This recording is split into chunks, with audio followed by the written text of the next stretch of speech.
আমরা জুরানপুরে এসে পৌঁছালাম। বিশাল এক বটবৃক্ষের তলে এই মন্দিরের অবস্থান। সুজন মাঝি রে ভাই রে কয় দিয়া না আসিলে সপনেতে দেখা দিত বইলা তোরা কে যাস কে যাস। অনেকগুলো প্রাচীন বৃক্ষের মধ্যে দিয়েই এই মন্দিরের অবস্থান। বিভিন্ন পাখির পূজন ছিল এখানকার উপরি পাওনা।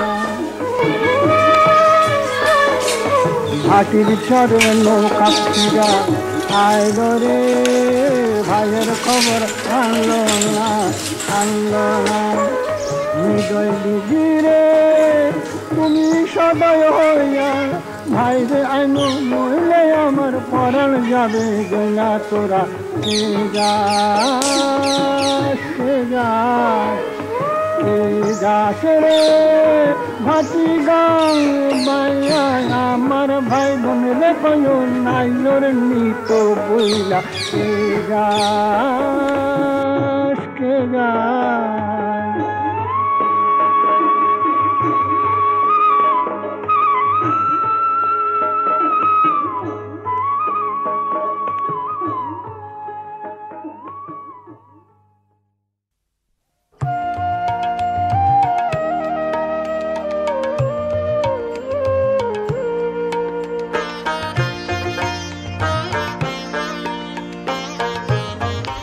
মনস্কামনা পূর্ণার্থে বিভিন্ন পুণ্যার্থী এই গাছের নিচে ঢিল বেঁধে দেন। আমার সোনার বাংলা আমি তোমায় ভালোবাসি, চিরদিন তোমার আকাশ, চিরদিন তোমার আকাশ, তোমার বাতাস আমার প্রাণে, ওগো আমার প্রাণে বাজায় বাঁশি সোনার বাংলা। বহু দূর দূরান্তর গ্রাম থেকে এইখানে বহু পুণ্যার্থী পুজো দিতে আসেন।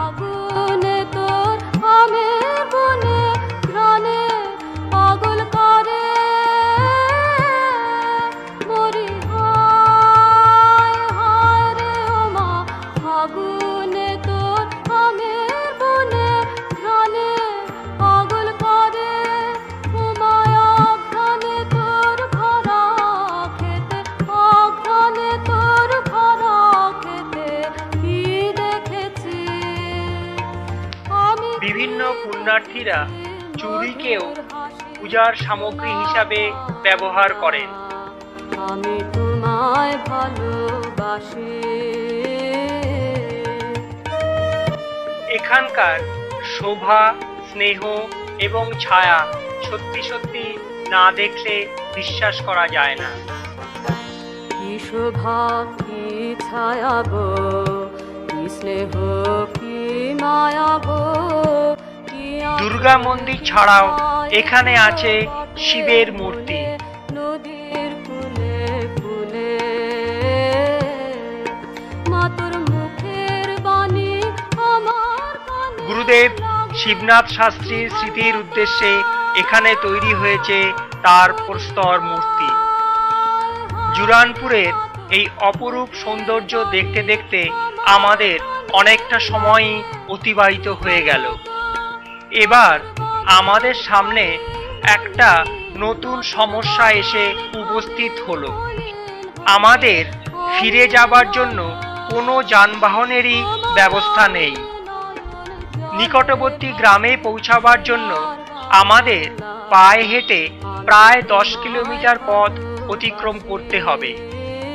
তাই আমরা আর দেরি না করে গঙ্গার পাড় ধরে হাঁটা শুরু করে দিলাম। গঙ্গার পাড়ের সুদৃশ্য সুন্দর দৃশ্য দেখতে দেখতে আমি এবং শঙ্করদা দুজনে চলতে লাগলাম।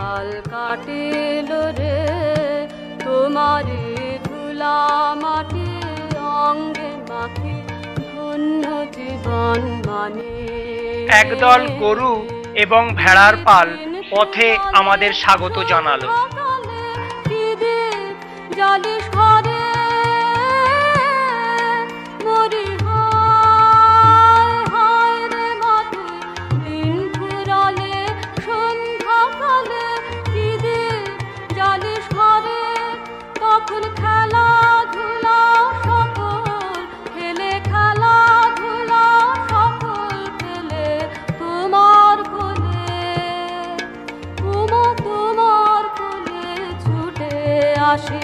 সোনার বাংলা আমি তোমায় ভালোবাসি।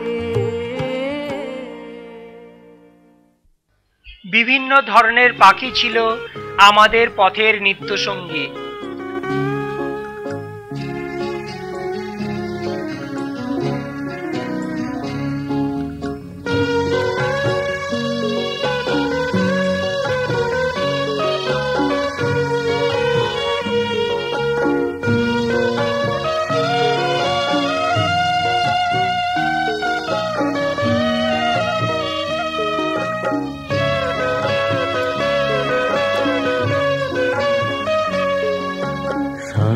নদীটি পটে আঁকা ছবিটি, শান্ত নদীটি।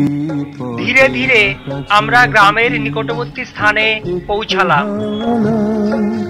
জল দিয়ে না তাই ঝিম ধরেছে গাছের পাতায়, পাল গুটিয়ে থমকে গেছে ছোট্ট তরিটি, ছোট্ট তরিটি, শান্ত নদীটি।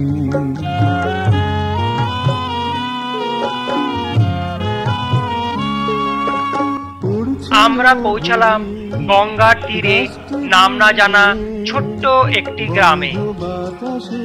ক্ষুধা এবং তৃষ্ণায় আমরা পথশ্রান্ত। গঙ্গার এপারে এই ছোট্ট গ্রামে কোনো দোকান নেই। খাবার জন্য আমাদের যেতে হবে গঙ্গার ওপারে। গঙ্গার ঘাটে এসে শুনলাম এখনো আধ ঘন্টা বাকি নৌকা ছাড়তে। অবশেষে আমরা খাবার জন্য আধ ঘন্টা পরেই নৌকাতে উঠলাম। শান্ত নদীটি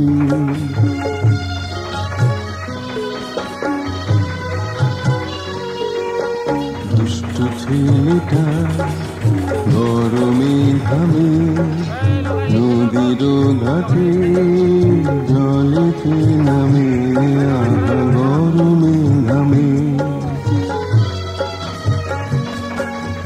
দুষ্ট ছেলেটা গরমে ঘামে নদীর ঘাটে জলেতে নামে, গরমে ঘামে।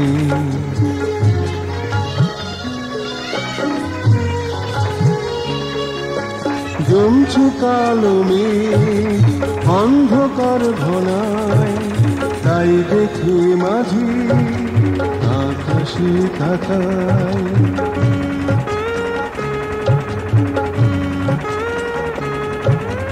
জমছে কালো মেঘ অন্ধকার ঘনায়, তাই দেখে মাঝি আকাশে তাকায়।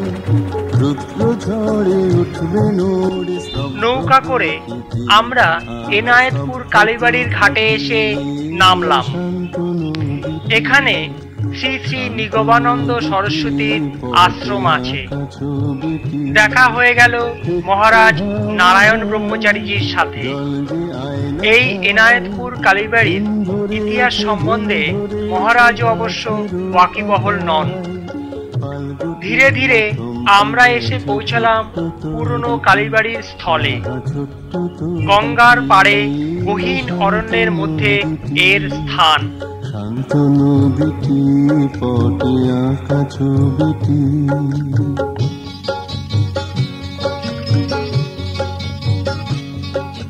শান্ত নদীটি পটে আঁকা ছবিটি। আমরা এবার এসে উপস্থিত হলাম শ্রীমৎ ব্রহ্মানন্দ সংঘের মন্দিরের সামনে। এই মন্দিরটি গঙ্গা এবং অজয় নদীর সঙ্গমস্থল শাঁখারি ঘাটের তীরে অবস্থিত। এই মন্দিরটি দুলাল বাবার আশ্রম বলে সমাধিক পরিচিত। একদা এই মন্দিরটি ভারত সেবাশ্রম সংঘ অধিগ্রহণ করেছিল। অবশ্য এখন ভারত সেবাশ্রম সংঘের তত্ত্বাবধানে এই মন্দিরটি নেই।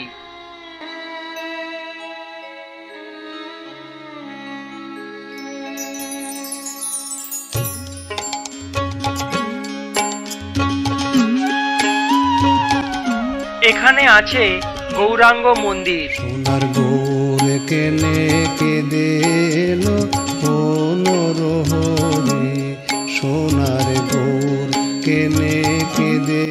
দুলাল বাবার ফটো মন্দির গাত্রে পরিলক্ষিত হয়। ওরে তোরি বাকি ভাব তারি বাকি ভাবে বুঝিতে নারী, গৌর কেনে কেঁদে। গৌরাঙ্গ মন্দিরের বিপরীত দিকে আছে হনুমানজির ছোট্ট মন্দির।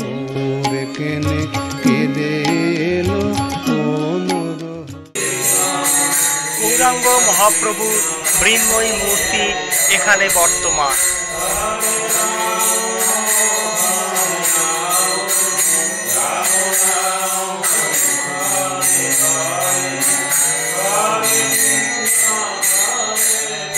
সন্ধ্যাবেলার নাম সংকীর্তন এখন শুরু হয়ে গিয়েছে।